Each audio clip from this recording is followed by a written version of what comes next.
Welcome to Woke Up Worthy, the podcast that feels like the friend who hypes you up and tells you the truth. I'm your host, Jade, and this is your one-stop shop for confidence, empowerment, relationships, and all things us gals are secretly overthinking at 2 a.m. So grab your coffee, girl, get comfy, and let's yap our way into the most confident, worthy version of you. Because, babe, you didn't just wake up. You woke up worthy. What's up, my little love buckets? Welcome back to another episode of Woke Up Worthy. Happy 2026. I am coming into this year with tattooed brows and tickets to Hilary Duff. How bloody good. What a good start to the year. I hope everyone had such a wonderful finish to 2025. Mine was a bit topsy-turvy. I hit some big milestones in business, but unfortunately, the ending of the year was shit. I lost my granddad. I had been dreading this day my whole entire life. Emotional. He was the first person that I lost that was super, super close to me. Like, I'd been to quite a few funerals in my lifetime, but no one that was very, very close to me. So that one was a big hitter. Obviously, unfortunately, grandparents don't live forever, but it was a very emotional, shitty end to a very good year, I'd say. But yeah, this year, trucking along, the whole Hilary Duff ticket shenanigans. They went live when I was in the middle of a meeting with some girls, and thank God they understood, because like in the middle of the meeting, I was like, guys, hold the fort. I like pulled it up on the screen and they helped me buy tickets, and it was a big catastrophe because I didn't have the link that the place was supposed to send, and oh my God, it was a nightmare. It was so stressful. And unfortunately, the meeting was on Google Meets and it transcribed the whole thing and spat out a summary at the end and said in clear writing, Jade did not successfully secure tickets to the Hilary Duff concert. Thank you for the reminder, Google. Appreciate it. Rub my trauma wound in. Anyway, this episode, drum roll, first one of 2026, is the year you choose yourself. If you haven't been already, where the fuck have you been? Welcome to the podcast. This podcast is all about reminding you to do that and giving you the skills and the tools and the empowerment and support to do that. So why not start the year with some points and some big things you can take away and just write it on your wall, write it on your mirror, say it to yourself. This is the year, babe. This is the year you choose yourself. So I want to talk about what choosing yourself actually means. Because if you have low self-worth, if you doubt yourself a little bit, maybe low confidence, choosing yourself, or the term choosing yourself for some people, can come across as like a selfish act. You know, we think, many of you that are feeling down about yourself, you think that it's selfish, right? You think that it's cold. It means that you don't care about others if you choose yourself, or, you know, if I put myself first, I'll lose people in my life. That's some of the thoughts and connotations that are associated with the saying or the phrase, I'm going to choose myself, which is all not correct, by the way. I'm here to give you guys permission. Even though I get you guys away from external validation, I'm giving you permission, and I'm getting you to say out loud and acknowledge out loud that none of that is true if you choose yourself. So we know what choosing yourself can mean for some people. And I just want to clarify, it's not ignoring people. It doesn't mean that you become harsh and completely, you know, cut people off and you're unavailable to anyone. And it doesn't make you self-centered. Okay, I just wanted to clarify that for everyone in case you were having those thoughts. What is it though, Jade? You know, this is the year of choosing ourselves. What does that mean? What it actually means in a positive light for you, okay? It means that you're actually paying attention to your needs. You're listening to what you need emotionally, physically, spiritually. You're not abandoning yourself or putting others first just to keep the peace or to make others happy. Okay, a lot of that people pleasing and external validation means more often than not that you're not choosing yourself, right? You're not actually making decisions that align with your values and who you are as a person, and definitely not prioritizing your emotional well-being, which is what we should be doing. That is what choosing yourself is. It's tuning into what you actually need and then acknowledging and going ahead with that, right? Now, I mentioned people-pleasing patterns. So huge in people that don't choose themselves is the tendency to be a people pleaser. Right? We're putting ourselves second or last in most cases because we have developed ourselves in patterns and belief systems that we don't matter, or we're too scared to matter. We're too scared to say what's on our mind or what we really need or advocate for ourselves. So we put others first. And that means that we are people pleasers. And what people pleasing can mean, or how you might actually resonate with being a people pleaser. How do you know that you're a people pleaser, right? I might say some of these and you go, oh, is that being a people pleaser? Yeah, babe, because unfortunately you probably do have some of these behaviors and thoughts and you just think that that's normal. And that's really sad because you are so accustomed and tuned to being a people pleaser that you're like, oh, I function at this level. I exist in the world as this person. And until someone actually goes, hang on a minute, like that's not how you should be operating. That's being a people pleaser. That's not putting yourself first.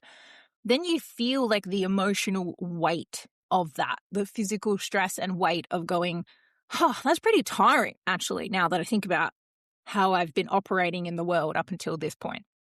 So if any of this sounds familiar to you, you are not putting yourself first and you're probably doing a bit of people pleasing in your life. You can be quite high functioning, but dependable on people as well. Like maybe some people see you as the strong one. And is that because you're strong, or is that because you're not really talking about what you need or asking for help, or, you're always too concerned about everyone else, so you put your own needs to the side. There's nothing in place to look after you, okay? Always the emotionally supportive friend, but no one's ever helping you because you don't talk about it. You don't ask for what you need.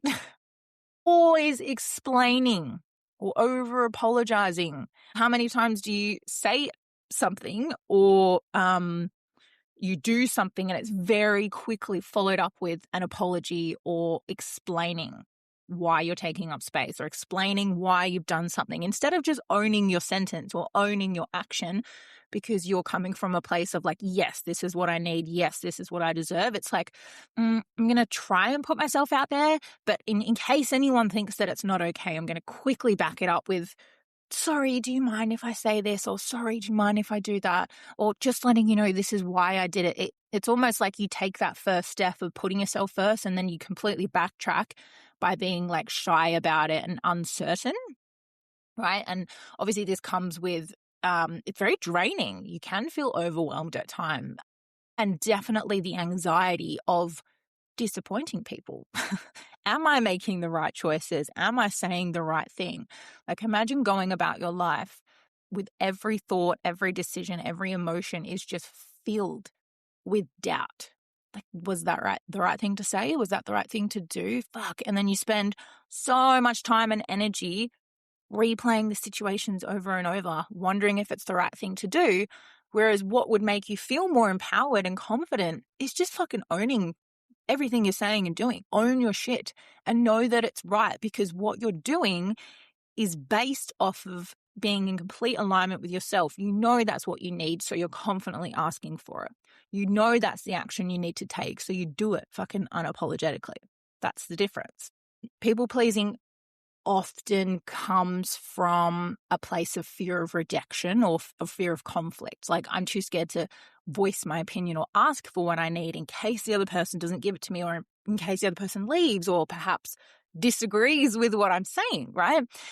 And there's a difference between having really strong communication and conflict, right? You should still be able to have the confidence to communicate your needs and what you need and what you want to say without the fear of it completely going haywire. Therefore, you just never say anything. You're in this like confined bubble and space your whole entire life because you're too scared to ask for what you need. Okay.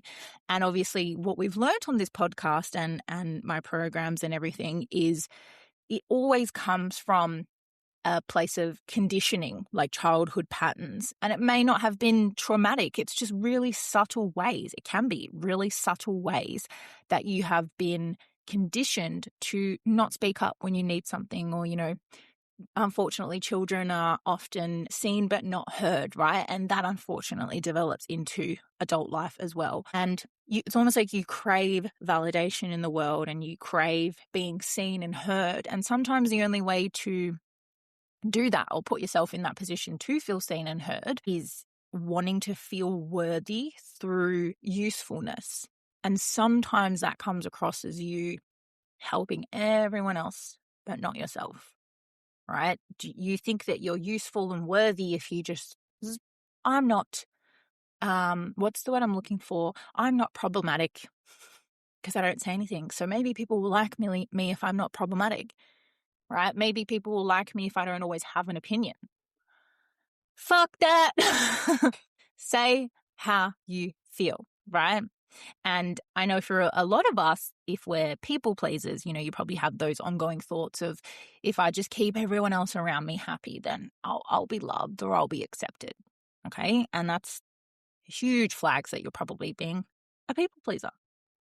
So something else that we're going to commit to in the year that we are choosing ourselves is boundaries. This is where it gets a little bit practical. Okay. And I know jumping from being someone that's a people pleaser to setting a boundary can feel like a huge fucking gap, a huge leap.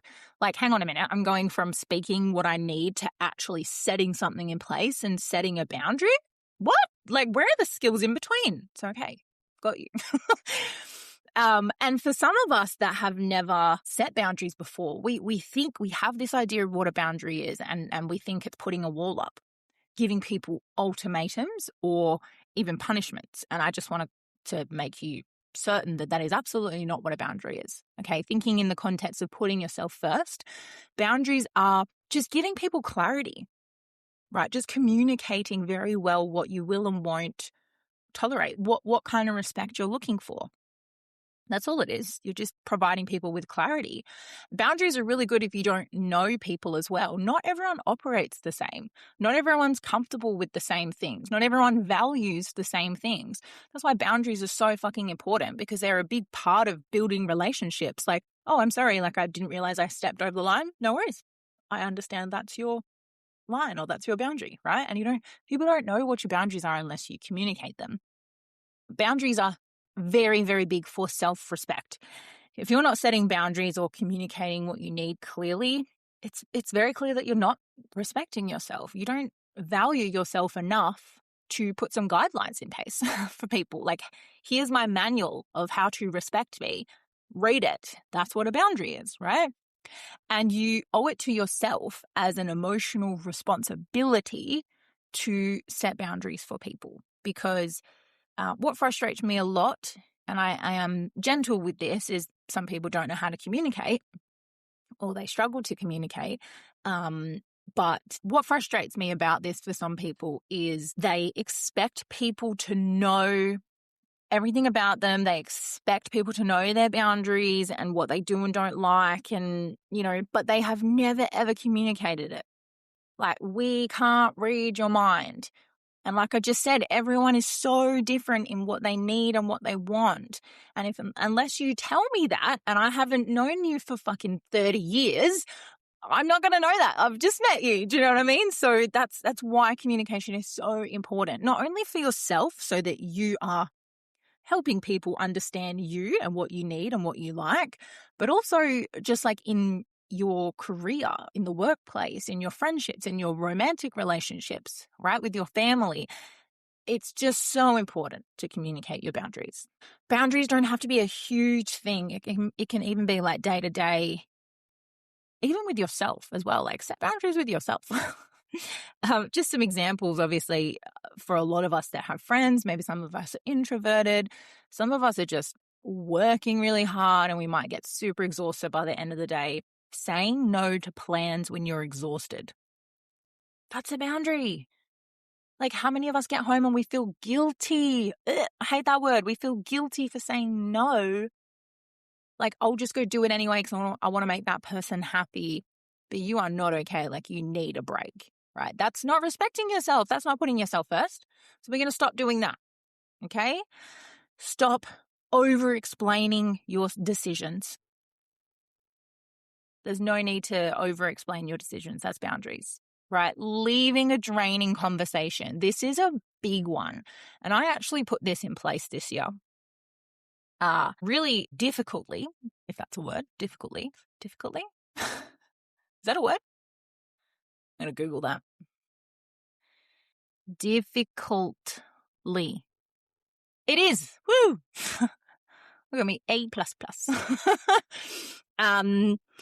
There has been, I'm a very patient person and I am normally the person in all my friendships that's like the go-to friend when shit goes fucking crazy because I'm very happily there to support my friends emotionally, physically, whatever they need. But I'd noticed with a couple of friends in particular that it was such a pattern for them in their life that it kept happening year on year. And I had created that safety net with them that they had always just come to me for their problems, but never did anything about their problems. I was almost like their dumping ground because they were not willing to make the change in their life. And I had only just realized last year, after being friends with this person for a very long time, that their problems were unfortunately really starting to impact me mentally, like mental health wise, emotionally. I was very physically drained, emotionally drained. And of course, it's always hard seeing your friends going through stuff. But if you just become the dumping ground and then they continue the same patterns, it's not great. So I acknowledged that to myself and was like, okay, well, I'm in a rock and a hard place here because I really want to be there for my friend. I love and care about them, but this is not great for me. Like, it was starting to affect my moods and my just everything, like my energy. I was like, fuck, I feel depressed all the time listening to this. So I had to, put some boundaries in place, and I made it clear that, look, I will always be here for you if you absolutely need me to, but I just need to put a boundary in place. And if I'm like, what happens in your relationships is no longer my business. Like, I'm not going to tell you what you shouldn't do in your life. You're an adult. So if you choose to stay with this person, you choose to continue this, like, that's on you, go for gold, but I don't want to hear about it. I don't want you to call me and complain about your relationship because I can't go through that emotional turmoil with you and then the next day see you partying with them. So that was a really hard experience for me, but a big, important lesson. And I put that boundary in place. And you know what? Out of sight, out of mind. And that's not to be a bad friend. Remember, we go back to what I explained at the start of the episode, that setting boundaries and like putting yourself first does not mean that you're cutting people off. Doesn't mean that you're a bad friend, right? You just have to come to that realization that I'm putting my own mental health and sanity first in this situation. I will absolutely always be there for you, but that also prompts people in your life to make better decisions, because it's like, where's the consequences to your actions, babe? If you just dump all your shit on me and then continue living the way you are. Do you know what I mean? So that was a big lesson and a fucking great example of what setting a boundary can look like. Obviously, that was a very hard boundary, but since putting that boundary in place, great. I'm not having like a difficult mindset every day. I guess when you actually start setting those boundaries as well, people who benefited from your lack of them may react. And that doesn't mean that you've done anything wrong. It can go two ways. Like, maybe it will not be the best for the other person, or maybe it will tick something inside of them to go, oh, get them thinking about some stuff as well, right? So we need to stop self-blaming and feeling bad and feeling guilty for putting ourselves first, okay? I think putting ourselves first, a big one that I want you guys to start thinking about, is let people be disappointed. Huge. Let people be disappointed, okay? Most of us don't fear conflict. Fear being seen as like too difficult, or I'm selfish, or maybe this makes me unkind, or a bad friend, or maybe I'm dramatic. People being disappointed is not the same as you rejecting them. or being a bad friend. And the discomfort of putting yourself first, especially if you're new to it, it's not the same as you doing anything wrong or causing anything or any intentional harm to people, right? And that's what I think we need to get out of our head to make it easier for us to put ourselves first. If someone does become disappointed from you putting yourself first, which, a good friend, good partner, good family should support that as long as it's communicated in a good way. If someone is disappointed, take it. It's like, oh, cool. That means I've actually said no to something. So little win. Like, obviously the goal is not to disappoint people, but if their reaction is disappointment, it means something has changed. It's completely changed. The pattern's different now. They're so used to coming to you and you being quiet and you just like being the dumping ground or whatever situation you're in. If there is disappointment and there is change, it's a sign that you've said no. It's a sign that you've chosen growth. It's a sign that you've changed from being misaligned with something and then becoming aligned with something. Does not mean that you made the wrong choice. Change will always come with discomfort. And you just have to be willing to step into that new environment, new scenario, new feeling, new emotion, right? And then go with it and develop that space more than the space that was not serving you in the first place. More times than not, they've actually preferred the version of you that was easier for them. I want you to think about that. Is it your partner, your family, a friend, someone in the workplace? If you being a people pleaser and you not putting yourself first is easier for everyone else, that's not the kind of people that, you want to be around. You want to be around people that respect you putting yourself first. Like, hell yeah, I totally understand that you're not okay and you need to stay home tonight. No problem. I just want you to consider that as well. Are you aligning yourself with people that are encouraging you to be a shallow version of yourself, right? Like, do you have people in your life that are like, get back in your box? What do you mean you want to try and set a boundary with me? That's not the type of people we want to be around. Okay? You're allowed to disappoint people if it means that you're not disappointing yourself. You're allowed to disappoint people as long as you're not disappointing yourself. Another one, how we're going to put ourselves first. 2026. Self-validation over approval. I ram external validation stuff down your throats in this podcast because it is such a huge detriment to your confidence and your self-worth. Okay? What we're not going to do this year is wait for applause, wait for reassurance, wait for confirmation, right? We're not going to wait for people to go, yes, you're doing the right thing, or yes, you should do that. Because choosing yourself, what that's going to look like differently this year and ongoing is doing the action and the behavior before there's applause.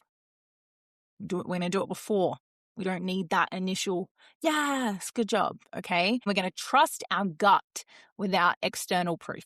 I want you guys to really think about your life up until today and tricky situations you've been in socially. And I mean like relationships, family, workplace, whatever. How has seeking approval or like external validation, how has that actually kept you stuck?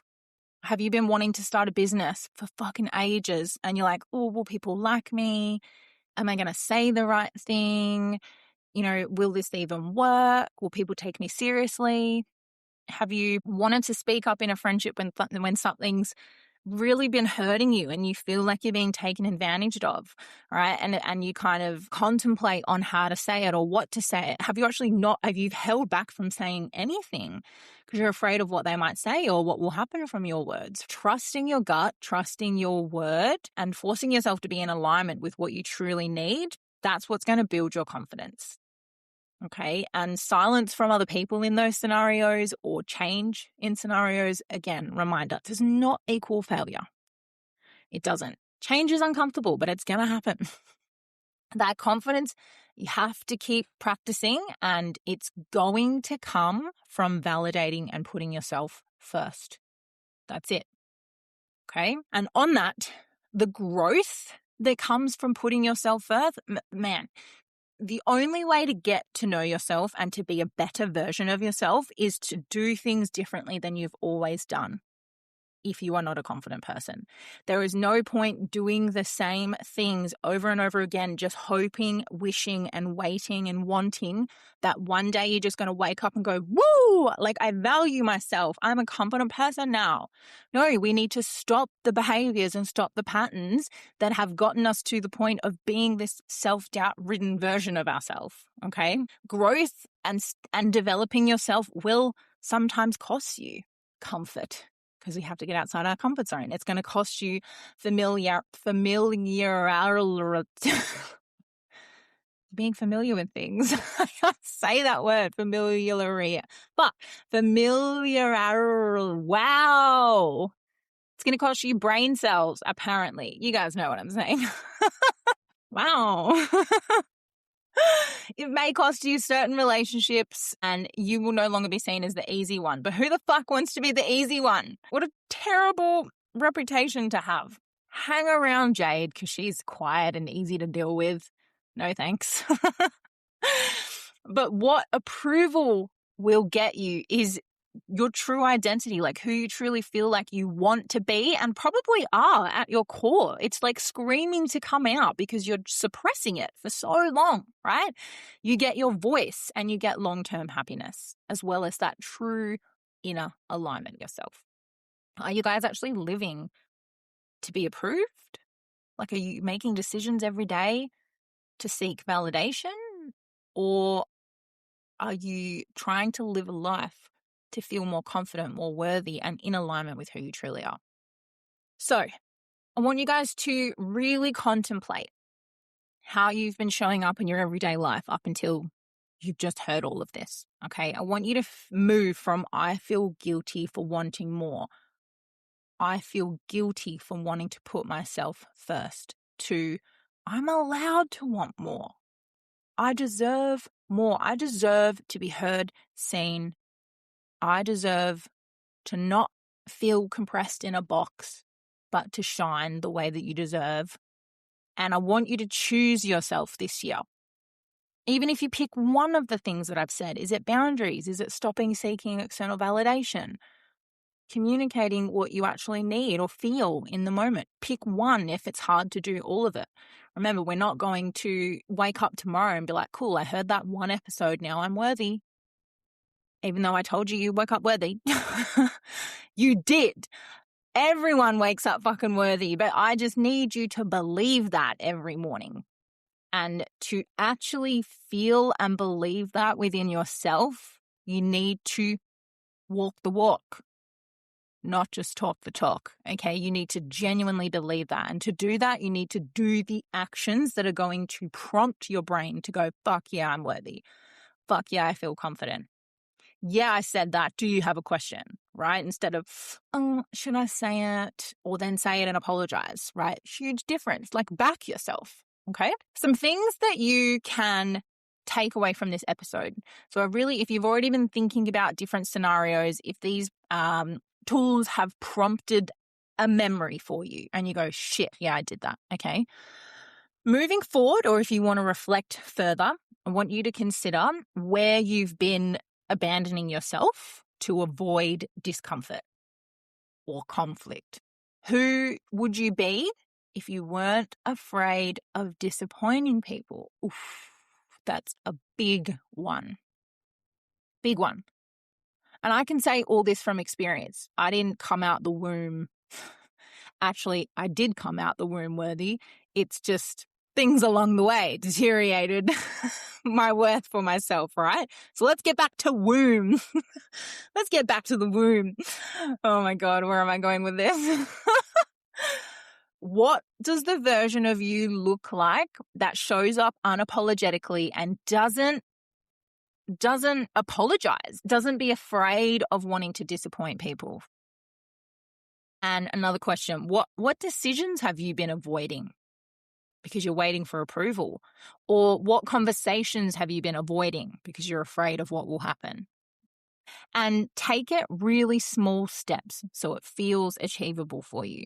So what can you do this week or even today? Take it day by day, but this week, what does choosing yourself look like this week? And think about it. Is a decision with someone? Is it communicating differently? Is it setting a boundary? Like, what is it for you this week that actually represents you choosing yourself and putting yourself first? So this isn't about becoming someone new. You are already who you need to be. We just need to shed that armor of doubt. We don't want to be in this protective, closed off space of like being afraid of everything. Okay, we're going to break free from that shit. Okay, so it's not about like becoming someone new. You are who you are. You're a beautiful fucking person inside and out. I just need you to believe that about yourself, okay? So it's about finally standing beside yourself instead of leaving yourself behind, okay? And I want you to make this year your year. So stop being everything for everyone and start being everything for you. You come first. That's it. Some big takeaways. Write some of those questions down if you want to journal. All right. I will see you guys next week. Bye. Okay, gorgeous. That's a wrap on today's episode of Woke Up Worthy.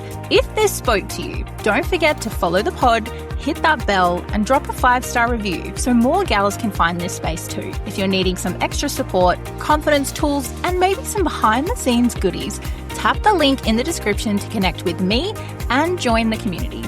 Until next time, babe, don't forget, choose yourself, back yourself, and more importantly, remember, you woke up worthy.